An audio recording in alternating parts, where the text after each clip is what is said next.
Hi everyone, in this video we're going to draw a smiling mouth.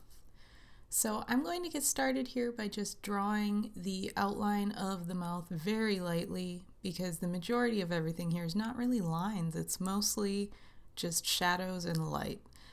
So I'm just kind of blocking in the spaces in between things, so just the slight outline of the lips, the slight outline of the teeth, and the nose and the kind of creases of the cheeks on the sides. I'll start to darken in some of the areas that are more like a line where we're going to see more shadows and darker values. So that goes for the teeth as well. One thing about teeth when you're drawing them, you don't want to completely outline the entire tooth. If you do that, they start to look like chiclets, just like a really cartoony, fake-looking teeth. So if you want them to look realistic, it's important to pay attention to those values in the teeth. Most of the time, the space between each tooth is not really very dark. You may have a couple areas that are dark, but for the most part, they're a pretty light value. So I'm just putting in the darker values around kind of where the gums are and towards the bottom and the edges where we can see sort of the shadows coming from the back of the mouth around them. So it's not necessarily a line that I'm drawing, it's more like I'm just giving the edge of the darkest shadow behind the teeth.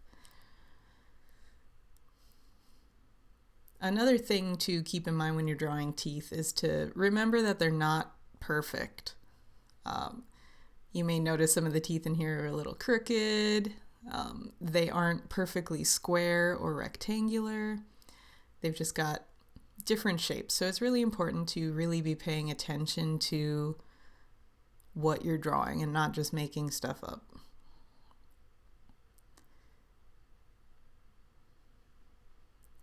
So at this point, I'm going to start going in with some darker values and start to fill in some of the shadows that we see towards the edges of the mouth.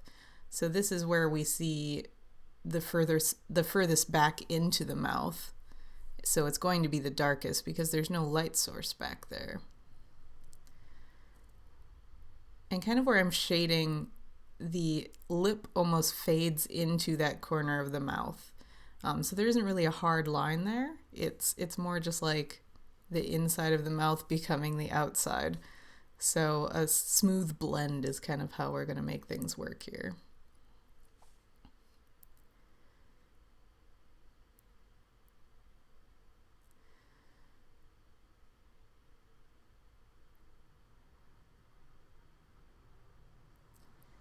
And of course, another thing to notice is that the teeth that are further away from the front are going to be a little more in shadow than the teeth that are in the front because the light is further away from them. They're kind of sitting further into the mouth. And I know I move around a lot when I'm drawing. That's generally to make sure that I'm hitting all the spots that I need to. If I focus too much on one area at a time, I tend to overdo it or miss important things. When I'm shading the mouth or the lips here, you may notice that there's not really a hard outline. It's just kind of shading that is making the outline. And I feel like I get a lot of comments from people from my other mouth video that are saying stuff like, oh, they always look like a girl's lips. And really, I think the main issue with that is just if you outline the lips a lot, it's going to look like you're wearing makeup. So the key to making natural looking lips that aren't wearing lipstick is to not really outline it and just focus on the shading. So you can see here I've got my blending stump and I'm just smoothing out my values as I go in. And I can use the graphite that gets left on the blending stump to create lighter values elsewhere. So I can just kind of pull those values out into the lips and onto the teeth, so I don't really have to color them in with a pencil. And then after I've blended it, I go back in with my pencil and add in even darker values, because whenever you use a blending stump, it does kind of lighten the values that you're using. So it's important to go back in and get those darker values back as you go.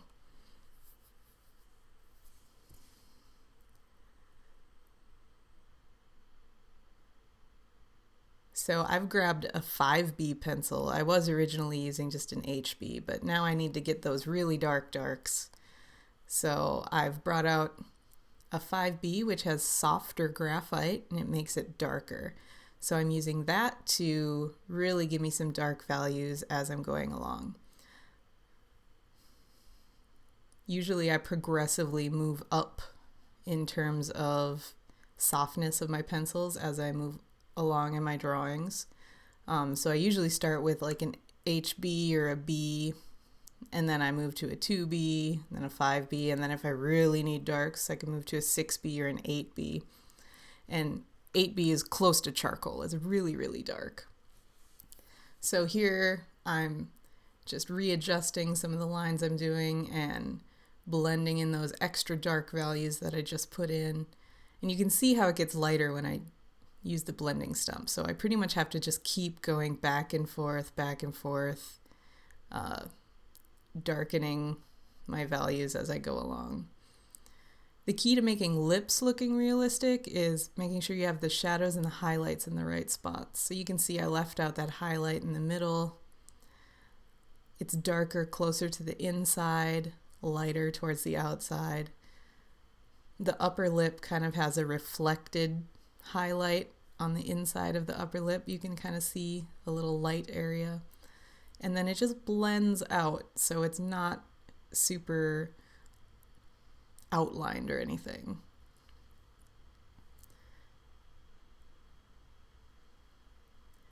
Now I'm going to go in and just start adding in some of the other facial details like the nostrils and some of the shading around the nose. And at this point we can say the mouth could be male or female. It doesn't really matter. It's just a natural looking person. But I'm going to go in and start adding in some stubble in just a little bit, and then it'll be pretty obvious that we're drawing male features.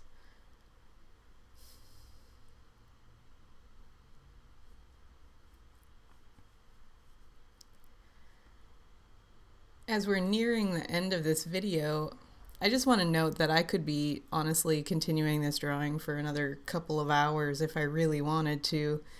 But I feel like a 9.5-minute long video is probably long enough for you guys.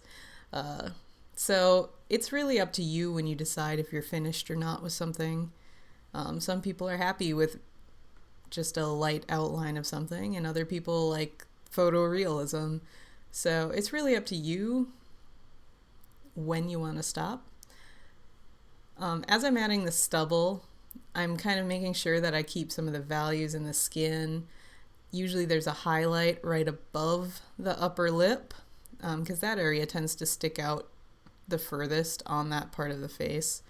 And then the stubble generally stops just a little bit before the lip. There might be a couple of hairs here and there that go right up to the lip edge, but those are usually towards the sides.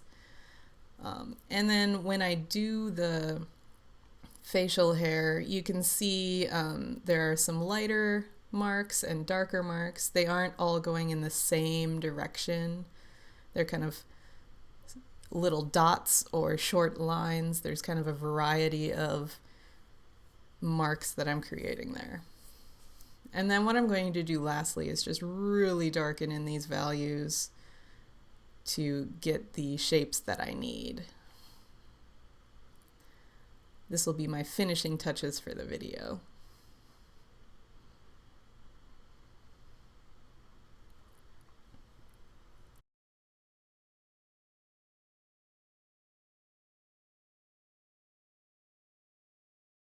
There we have it. Here's a smiling mouth. Thanks for watching.